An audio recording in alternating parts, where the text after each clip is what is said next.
Bismillahirrahmanirrahim. Assalamualaikum warahmatullahi wabarakatuh.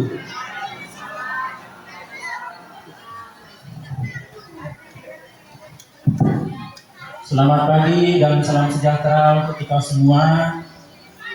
Yang terhormat Bapak Camat Kecamatan Muara Calong beserta Bunda Paut Kecamatan Muara Calong.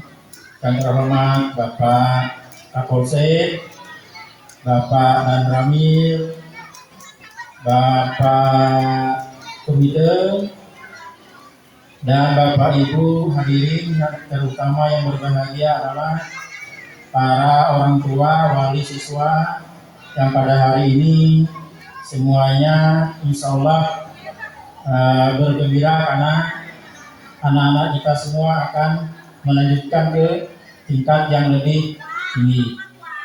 Ya. Dalam hal ini marilah kita mensyukuri nikmat yang diberikan Allah Tuhan yang Maha Kuasa dengan mengucapkan alhamdulillahirabbil assalatu wassalamu ala asyrafil anbiya wal mursalin sayyidina rasulillahi ajmain. Bapak Ibu yang saya hormati,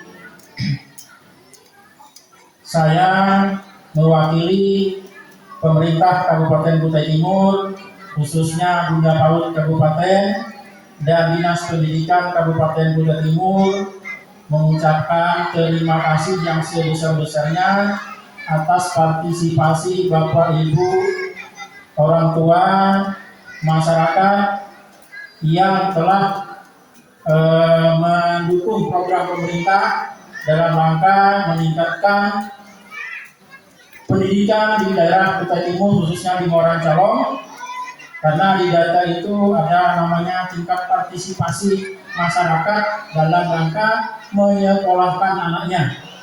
Nah, kita bersyukur masyarakat kita sudah banyak yang menyadari akan pentingnya pendidikan bagi putra-putri kita.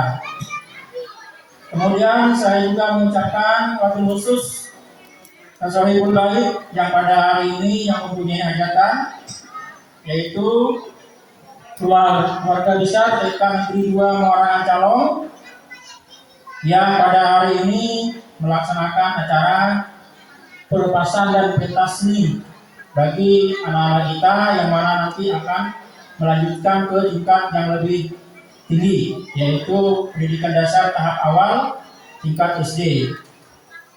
Saya berpesan kepada Bapak Ibu wali siswa yang hari ini hadir, nanti itu bulan Juli insya Allah setelah liburan anak-anak akan masuk sekolah, ada namanya masa transisi PAUD ke SD.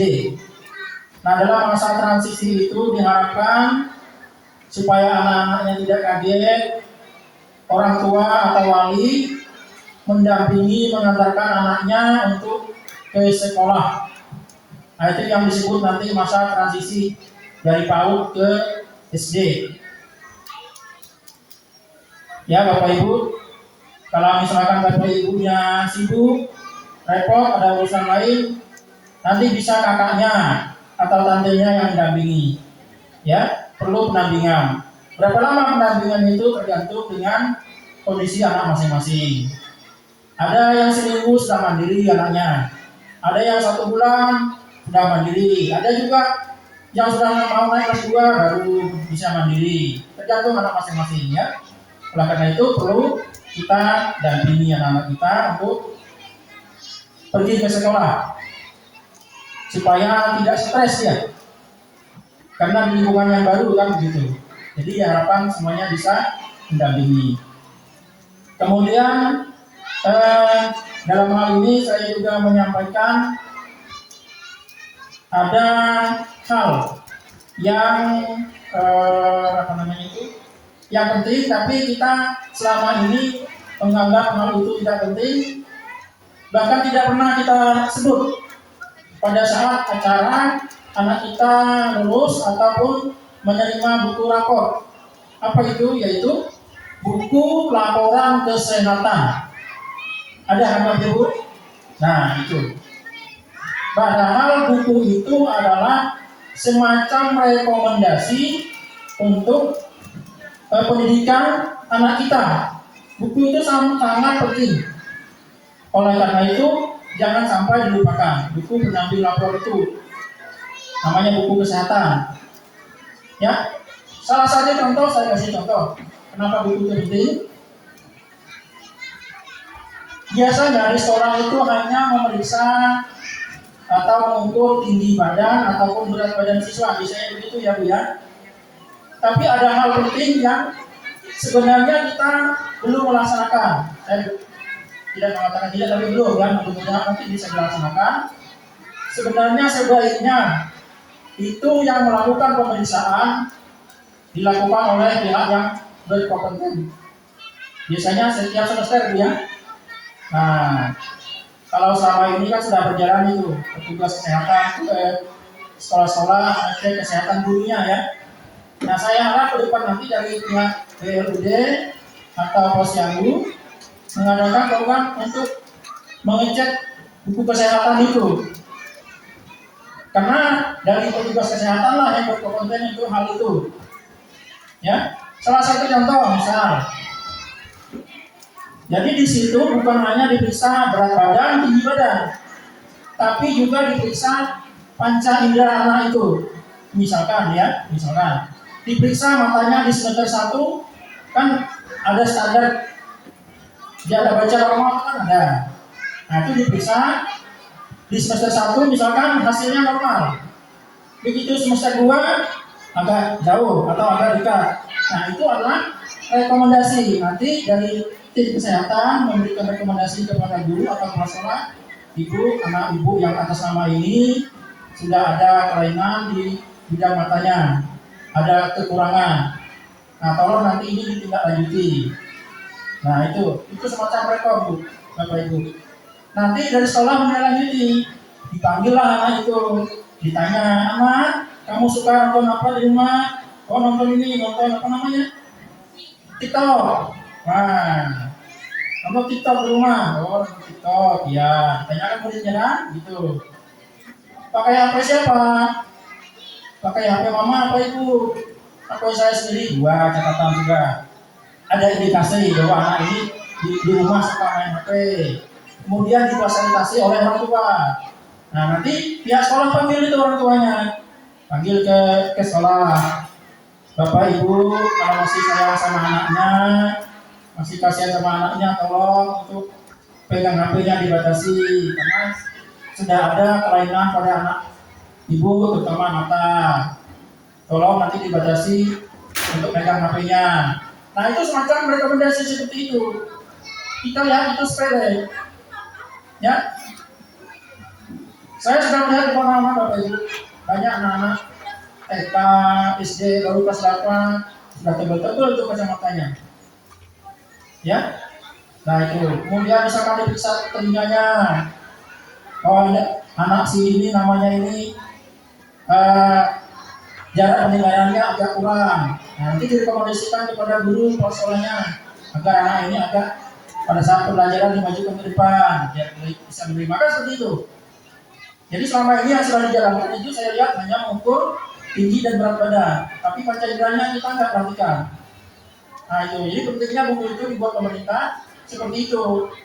Kemudian ada hal yang lebih penting lagi adalah buku itu juga sebagai panduan untuk mendeteksi adanya stunting tadi. Buku itu tadi gunanya juga. Nanti kan dari tim medis, tim kesehatan, puskesmas kan memeriksa anak ini apakah normal pertumbuhannya. Misalkan dalam rentang waktu 1 semester atau 6 bulan berat badan atau tinggi badannya kok nggak berubah.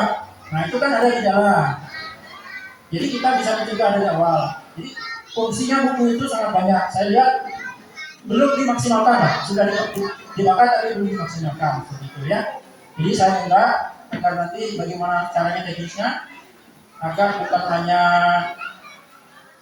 dulunya sekolahnya yang diperiksa oleh pihak BLUD Puskesmas, tapi siswanya juga diperiksa kan setiap semester diperiksa dilihat per 6 bulan. Itu Bapak Ibu ya.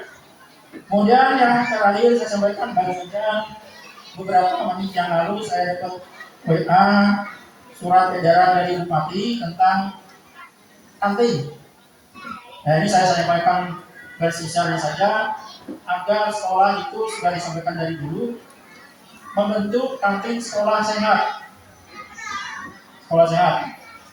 Artinya fasilitas kantin itu disediakan oleh sekolah, sekolah yang mendirikan, atau sekolah nanti bisa bekerja sama dengan pihak komite, dia berada di dalam lokasi sekolah, dikelola oleh sekolah. Itu di Pergub itu ada